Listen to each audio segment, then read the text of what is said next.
दौलत शर्मा और आप देखना शुरू कर चुके हैं एसपीएन 9 न्यूज। लोकसभा चुनाव के मद्देनजर कांग्रेस सीट बंटवारे पर विपक्षी गठबंधन इंडिया में शामिल पार्टियों के साथ लगातार बैठक कर रही है।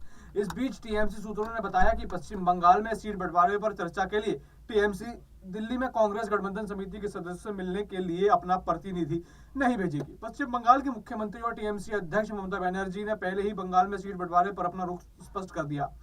टीएमसी सूत्रों ने बताया कि ऐसा इसलिए क्योंकि ममता बनर्जी ने पहले ही बंगाल की 42 लोकसभा सीट में से सिर्फ उन 2 सीटों को कांग्रेस को देने की पेशकश की थी जो वह 2019 में जीती थी।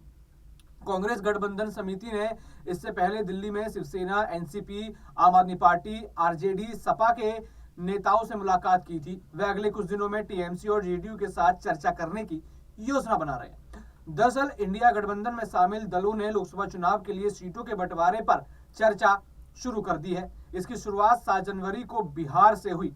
इसके बाद 8 जनवरी को कांग्रेस और आम आदमी पार्टी के बीच बैठक हुई। इसके बाद 9 जनवरी को महाराष्ट्र की सीटों पर चर्चा हुई। बताया जा रहा है कि कांग्रेस बंगाल में 8 सीट मांग रही है, जिसमें मुर्शिदाबाद की 3 और मालदा की 2 सीट के अलावा दार्जिलिंग और पुरुलिया और रायगंज सीट शामिल है। हालांकि ममता बनर्जी ने कांग्रेस को 2 सीट देने की पेशकश की है। ममता बनर्जी कांग्रेस को वही 2 सीटें देना चाहती है जिस पर 2019 में लोकसभा चुनाव में जीत दर्ज की थी। कांग्रेस को बंगाल में सिर्फ 2 सीट देने के पीछे सबसे बड़ी वजह पार्टी का प्रदर्शन हो सकता है।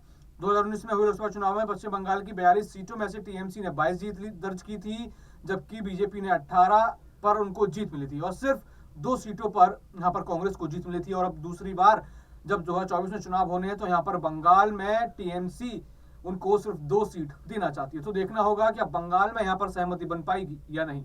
बाकी और भी ऐसी खबरें जानने के लिए देखते रहिए एसपीएन 9 न्यूज। धन्यवाद।